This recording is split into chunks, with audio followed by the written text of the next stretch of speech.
শিৱসাগৰ বেতবাৰী মৌজাৰ অন্তৰ্গত মেৰবিল ৰাজগাঁৱত 4গৰাকী মিয়াই আপোনাৰ ভূমি ক্ৰয় কৰিছে আৰু এই মেৰবিল ৰাজগাঁৱৰ কাষতে আছে কোৱামৰা সত্ৰ আৰু ইয়াত যিসকল মুছলিম সম্প্ৰদায়ৰ লোক আছে সেইসকল লোকে বিৰোধিতা কৰিছে আৰু তেওঁলোকে এই কথা সম্পূৰ্ণ উৎখাত কৰিছিলে আৰু আমাৰ লগত এটা সংগঠন আছে। প্ৰথমতে আপোনাৰ সংগঠনৰ নামটো কি?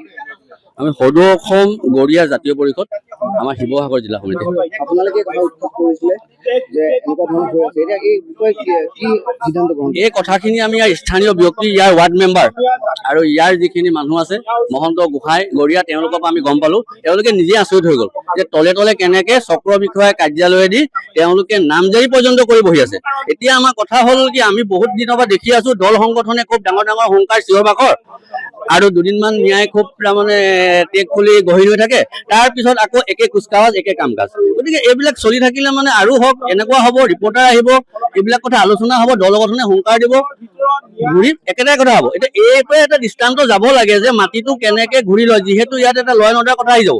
ইয়াত গোটেই গৰিয়া মানুহে এই চাৰিঘৰ মিয়াক সোমাব নিদিয়ে। গতিকে গোটেই বস্তুটো প্ৰশাসনৰ ওপৰত নিৰ্ভৰ কৰিছে। মাননীয় মুখ্যমন্ত্ৰী ডাঙৰীয়াক অনুৰোধ, তেখেতে যিহেতু গোটেই বস্তুখিনিৰ ওপৰত গুৰুত্ব প্ৰদান কৰিছে, আমি ইতিমধ্যে ভাবিবলৈ আৰম্ভ কৰিছো। গতিকে আমাৰ সেইটো বিশ্বাস থাকিব যেতিয়া তেওঁ এই বিষয়টোত গুৰুত্ব সহকাৰে লৈ পেলাই ইয়াৰ এটা সমাধান সূত্ৰ উলিয়াব।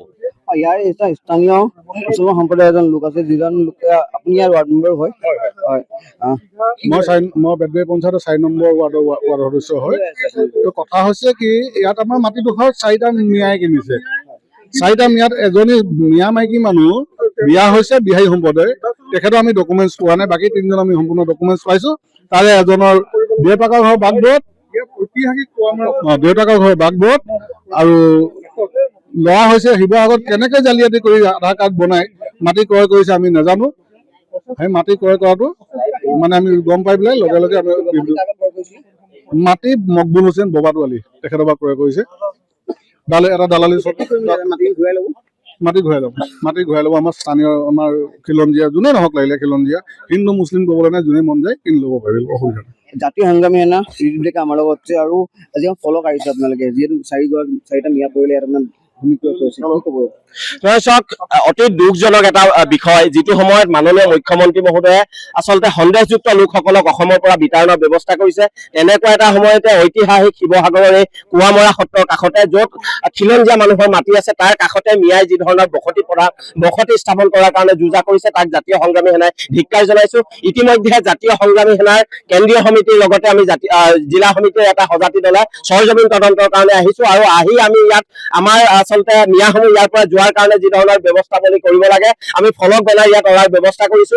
এসপ্তাহৰ চূড়ান্ত সময়সীমা বান্ধি দিছো। এসপ্তাহৰ ভিতৰত মিয়াই ইয়াৰ পৰা যোৱাৰ ব্যৱস্থা কৰক। সমান্তৰালকৈ মাননীয় মুখ্যমন্ত্ৰী মহোদয়লৈ আমি এটা আহ্বান জনাব বিচাৰিছো, যিটো সময়ত আপুনি আচলতে প্ৰতিখন জিলাৰ আচলতে চাৰ্কুল অফিচাৰ নিৰ্দেশনা প্ৰদান কৰিছে, তেনেকুৱা এটা সময়ত চাৰ্কুল অফিচাৰৰ সমান্তৰালকৈ মণ্ডলসমূহে আচলতে ধনৰ অংকত বুজাবুজি হৈছে বুলি আমি অনুমান কৰিছো। গতিকে ধনৰ আশাত এনেধৰণৰ খিলঞ্জীয়া মানুহৰ মাটি মিয়া বা অবৈধ মানুহৰ লোকলৈ হস্তান্তৰ কৰাৰ যে ব্যৱস্থা গ্ৰহণ কৰিছে, অনতিপলমে বাতিল কৰাৰ ব্যৱস্থা গ্ৰহণ কৰক। এসপ্তাহৰ ভিতৰত যদি প্ৰশাসনে এই ক্ষেত্ৰত ফলপ্ৰসূ কোনো ব্যৱস্থা গ্ৰহণ নকৰে, জাতীয় সংগ্ৰামী সেনাৰ প্ৰতিগৰাকী আচলতে সংগ্ৰামীয়ে ইয়াৰ স্থানীয় লোকৰ সহযোগত আমি নিজাববীয়াভাৱে আচলতে ইয়াত কাৰ্য ব্যৱস্থা হাতত ল'বলৈ বাধ্য হ'ম। যিকোনো অনাকাংক্ষিত পৰিৱেশ পৰিস্থিতিৰ সূচনা হ'ব পাৰে, তাত কিন্তু জাতীয় সংগ্ৰামী সেনাৰ কোনো এগৰাকী কৰ্মী আচলতে কেতিয়াও দায়বদ্ধ হৈ নাথাকিব, এই কথা স্পষ্ট কৰি দিছো। গতিকে এতিয়াও সময় আছে, সময় থাকোঁতে শিৱসাগৰ জিলা প্ৰশাসনে এই ক্ষেত্ৰত ব্যৱস্থা গ্ৰহণ কৰি এই স্থানৰ পৰা মিয়াসকলক ইয়াৰ পৰা খেদি পঠোৱাৰ ব্যৱস্থা গ্ৰহণ কৰিবলৈ আমি পুনৰবাৰ আপোনালোকৰ জৰিয়তে দাবী জনাইছো।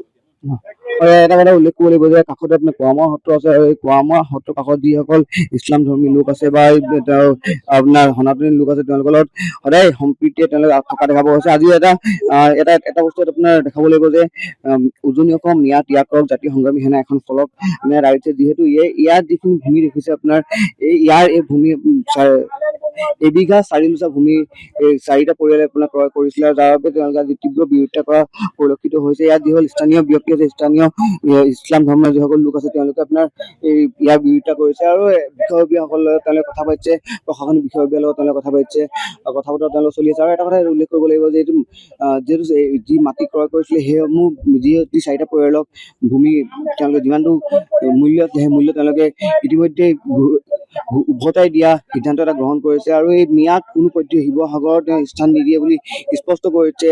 লাগে ইয়াত স্থানীয় খিলঞ্জীয়া লোকেই হওক, লাগে দল সংগঠনে হওক, কিন্তু এই কথা স্পষ্ট কৰিছে যে মিয়াক কোনো পধ্যে কোনো কাৰণতে শিৱসাগৰত স্থান দিয়া নহ'ব। যিকোনো খবৰৰ বাবে যোগাযোগ কৰক আমাৰ এই নম্বৰত 9181 307 2221।